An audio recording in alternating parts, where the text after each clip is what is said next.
Okay, so what we're going to be doing today is a clean plate, and I've already done the tracking, so you don't have to listen to my voice a million times. So the footage is giving me a track like this, which is looking pretty good. I've got a lot of track points, but I'm not getting anything which is flat on the floor, so you need to figure out how to get that. So at the moment I'm going to go into advanced. At the moment I think it's a mostly flat scene because there's a lot of flat stuff on the here, and then you're going to get something which is going to be more likely. The thing is the target is very small, so you can make that bigger, and now I'm getting something which is more realistic to the scene, and so I'm going to use that as my reference point, and I'm going to create a solid and a camera. So we've done the 3D tracking before, we kind of know what we're doing.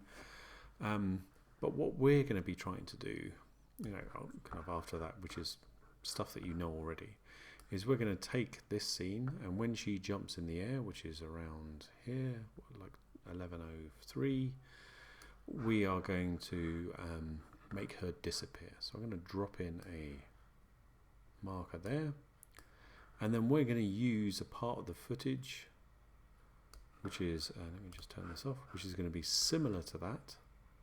So around here, where she's not in it, and then we're going to replace that piece of footage with something called a clean plate, or a camera projection, or a camera map. It depends kind of on what special effects house you're working for, but that's essentially what we're going to be doing. So we'll sort of take this point here, we're going to put in another, and that's going to be our clean background and our clean foreground. So firstly, let's check our track. I'm going to preview it and measure it against this area here, see if it's sticking to the track. And even when the camera blurs out, when the autofocus is grabbing it, it still keeps a pretty decent track on that. Okay, so it's up so that this is grabbing the Z, and you can see it's kind of quite awkward to work with because we're trying to position this and everything is slightly out of whack, and I want to kind of get this a little bit easier to work with. So what we're going to do is we're going to create a null, and we're going to parent our two solids on our camera to the null, and when we go back into custom view, you can see we're going to scale this, make everything much smaller, and that's going to help position things. And we're going to go to the front, and we can still see that everything is really too big, and we're going to make it about 2 or 3%, something like that. And we can also start spinning this so that we get a nice flat scene. So I look at the left, and we can see that that is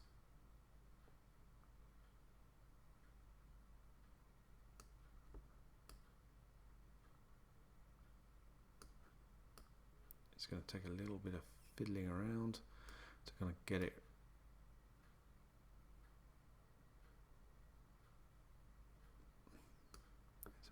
pain. That's pretty good. And then we're going to get a new null, we'll parent this one to that, make this one 3D, and then we're going to keep, we want to get this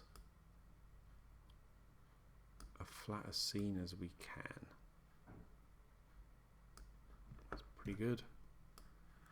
Then we're going to move this into the center, and then use the front. That's pretty good. Look at the top. That's pretty good. Okay. And that all seems like a bit of a pain to do, but the reason why it's worth doing is that when we spin around our scene, this makes a hell of a lot more sense. And when we move our objects, what I'm going to do is kind of get the edge of this right against the edge of the purple object, because what we want to do is produce a room that works. And we're going to grab both of them and we're going to move them back towards that far wall so that it's stuck against, and we can see that that's pretty close actually. And the only thing that we need to do is we need to make everything a little bit bigger. And so I'm going to create a new null. Again, it's a bit boring, but it will save time later, and we're just going to scale those up. And I think everything's pretty good otherwise in terms of the size. And we're going to take this and we're going to scale this up in this direction.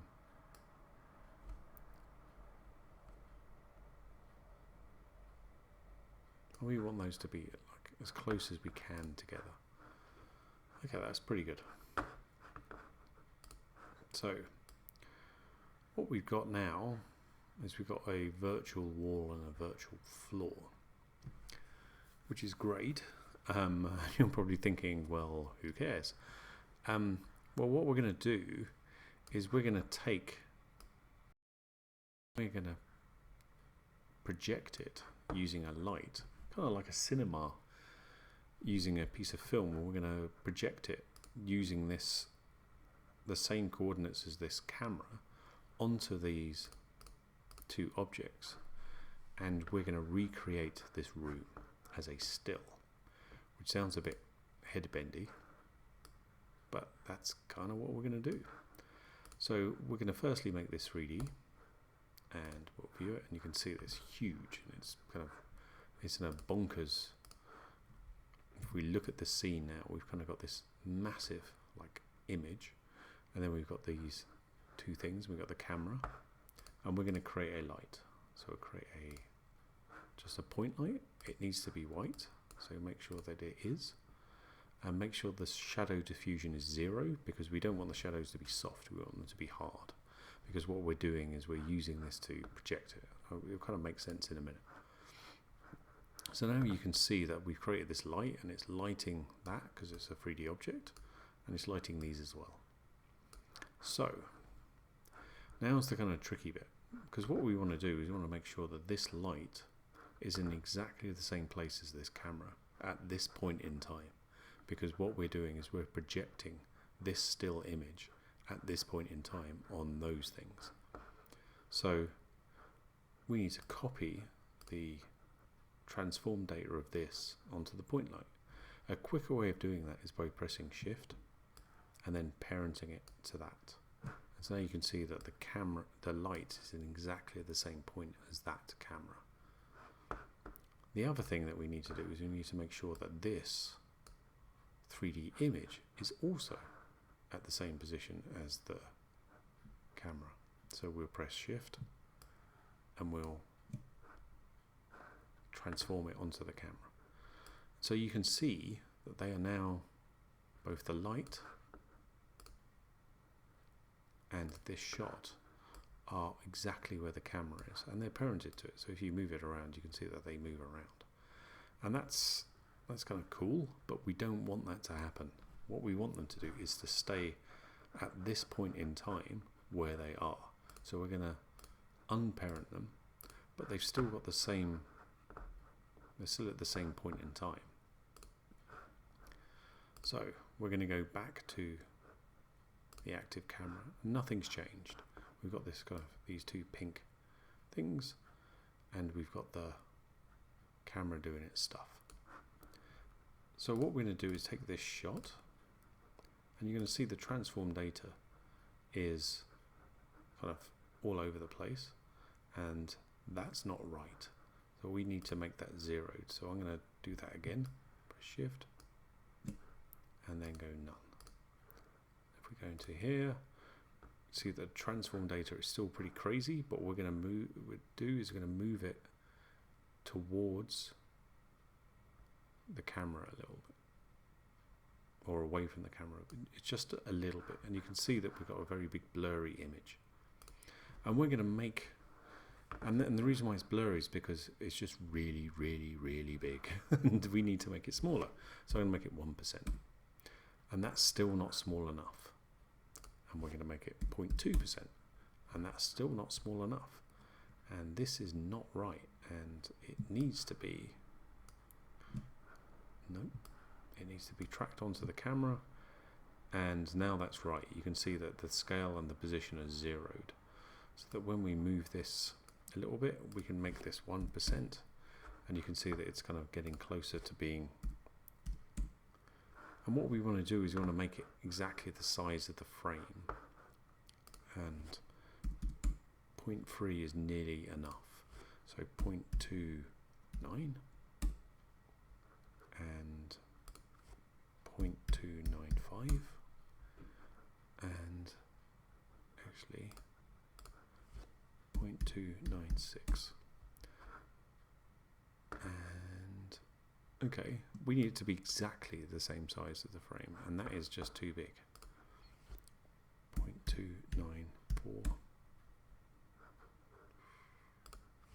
0.293. There we go. So now that is exactly the same size as the frame. So now what we're going to do is we're going to say that this light is going to cast shadows, and it's going to, but instead of casting shadows of this, because at the moment what this is doing, if we go into the material options, it's going to be casting shadows off. So we want to make it on. But we don't want to have, we only want to have the shadows. So you go only, and you can see nothing. And the reason why you can see nothing is because you've got this little option underneath called light transmission, and we're going to make this 100. And now what you can see is a sort of a ghostly sort of image of that going on these, but you can't really see it because these are pink and purple. So on this one I'm going to go to layer and solid settings, and I'm going to change that to white, and you can see that that's changed it, and we're getting a much clearer image of what we had before. And on this one I'm going to do exactly the same thing. Go to layer, solid settings, change it to white, go OK. The problem is that we're kind of, the light is being treated like a light, and we want it to be treated like a projector. So again, we go into the solids, we change the material options where it says accept shadows, yeah. Accept lights, no, we just want the shadows. And in the second one, do we want the light? Do we want the shadows? We do. Do we want the lights? No. So now what we're getting is no shadows, but just the light, and just the light transmission. So if we play this through, we can see we're getting this kind of, wow, it's this kind of mad, crazy scene, which is not really helping. And the reason why we're getting a crazy scene is because this is still parented to the light. I want it to be unparented to the light, so that we're moving around. Okay, so we stick on this again, we move this through, and you'll see that Nancy, who's my daughter, walks through in front of the clean plate, or behind the clean plate. So now what we're going to do is we're going to use that clean plate to get rid of her when she jumps in the air. So to make our life easier, we're going to grab all of these layers, we go to layer and pre-compose, and we are going to call this clean plate. Go OK, and what it's done is just put those all into one layer with the camera and everything, and it just makes life easier when we're compositing. And then this clean plate, we're going to change the opacity a little bit, just make it 50% or something, so we can see her now half out and half in. And I'm just going to draw a very, very simple mat around her.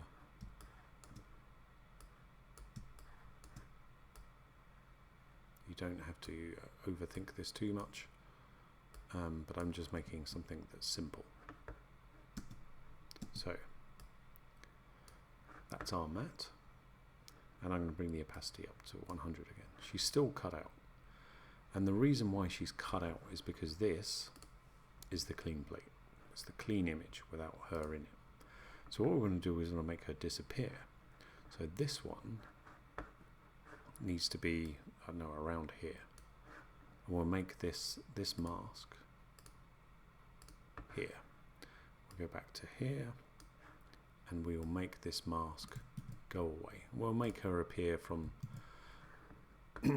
from the bottom upwards. So we'll just bring this down. To make this really good, you have to fiddle with this mask kind of in a relatively delicate way, just to kind of get it working properly.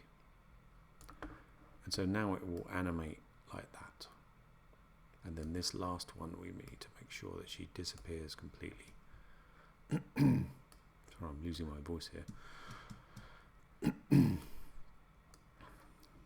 So now when we're getting a wipe through from her to the clean plate, okay? And here we need to take this mask and we need to animate that off because she's lower. If you double click, you can get the whole transform.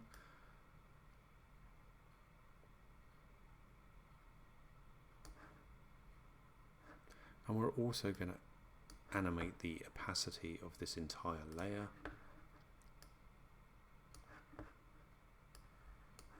And we'll kind of get rid of most of the front end of it.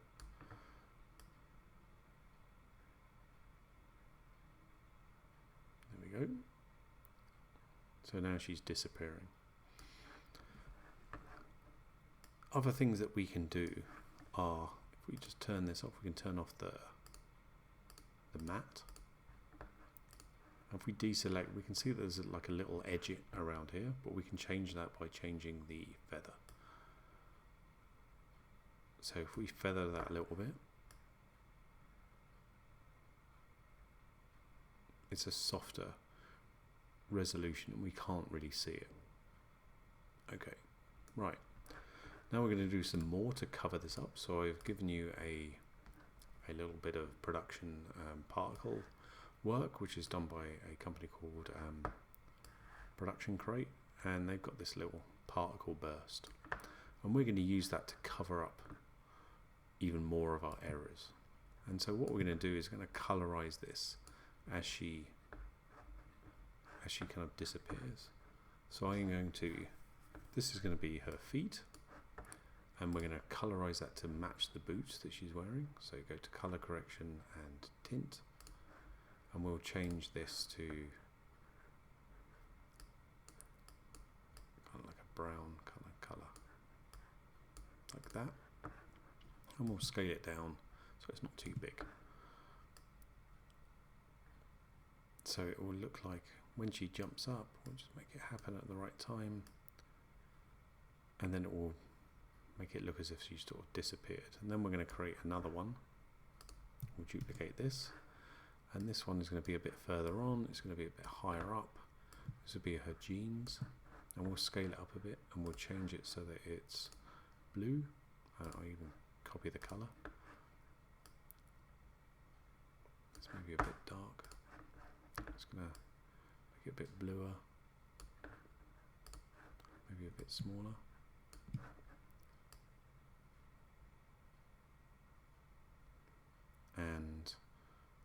And then I'm going to do her jumper. So again, about the same size, move it up, and this one is going to be without a color. And there's a little bit of repetition going on, but we'll deal with that in a minute. And then this one is going to be her face, and we'll move that along again in the timeline. And this one we will change it to, we'll make it a bit pinker, and we'll make the dark a little bit lighter, and we'll put that underneath to make that composite look a little bit better.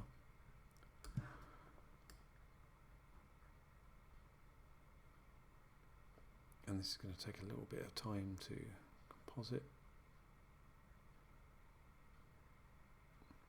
And there's a little bit of repetition going on in these, so we're going to take some of these and just flip them.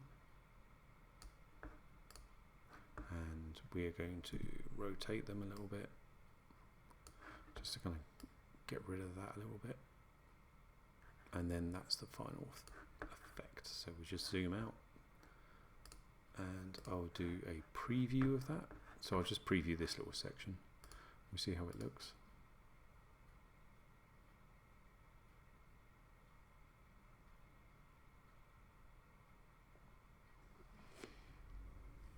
It's just taking a little bit of time because there's a few layers and there's lots of alpha channels going on, all that kind of stuff.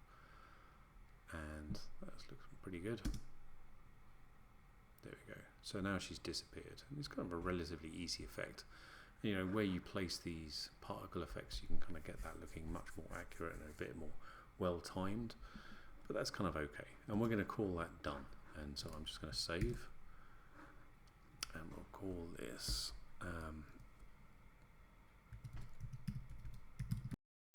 that's the first one done. And we'll put those